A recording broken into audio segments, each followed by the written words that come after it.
खुलुमबाय बड'लेण्ड खौरां नायगिरि नोंथांमोननिसिम फैदो दानिया मिथिनो लानि दिनैनि गोदान खौरांफोरखौ। थांनाय सप्तायावसो अरुणाचलनिफ्राय आसामनि गासै 3 मावसुमाफोरखौ हाथियार लाग्रा उदखारि हानजाया लांखारदोंमोन। बेजों लोगोसे सासे बर' दंमोन, चन्दन नार्जारी। बिथांमोनखौ दिनैसिम खौरां मोननाय जायाखै। चन्दन नार्जारीखौ दिनैसिम खौरां मोननो हायैखौ लानानै नखरनि सुबुंफ्रा दुखु फोरमायथिदों। दुखुजों बिमा बुरैया फोरमायदों दि नखराव अबस्था गाज्रिखाय अरुणाचलनि चांलां जिल्लायाव खयला जावनो थांदोंमोन। बेनिफ्रायनो बिथांमोनखौ लांखारदों। दा बेनिखायनो नखराव रां आरजिनानै होग्रा रावबो गैला होनना बिमा बुरैया फोरमायथियो।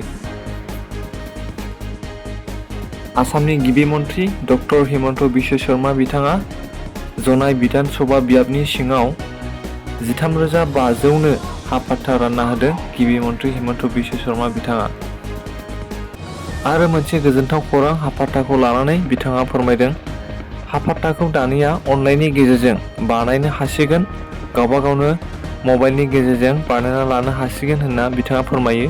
बे बाथ्राखौ फोसावना होदों आसामनि गिबि मन्त्रि हिमन्त बिश्व शर्मा बिथाङा।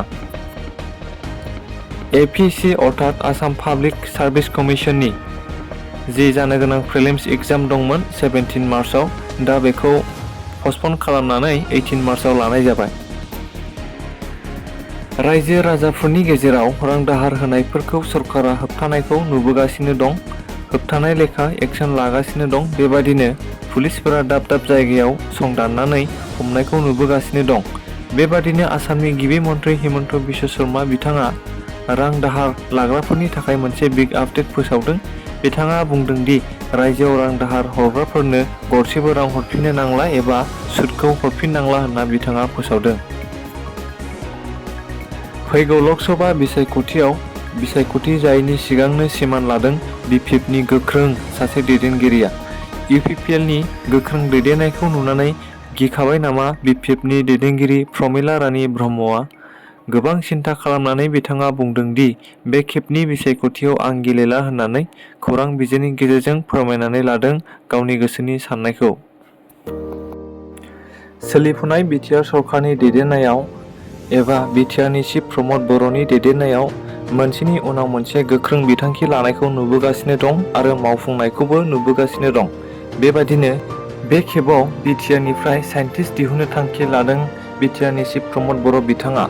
फरायसालिफोराव स्पेस सेन्टार एबा साइन्स सेन्टार गायसननो थांखि लादों। BTRनि गेजेराव फरायसालियाव गासै 10टा स्पेस सेन्टार एबा साइन्स सेन्टार बानायनो थांखि लादों प्रमद बर' बिथाङा। दिनैनि खौरांफोरा एसेयावनो जोबथ'बाय। गोजोन्थों।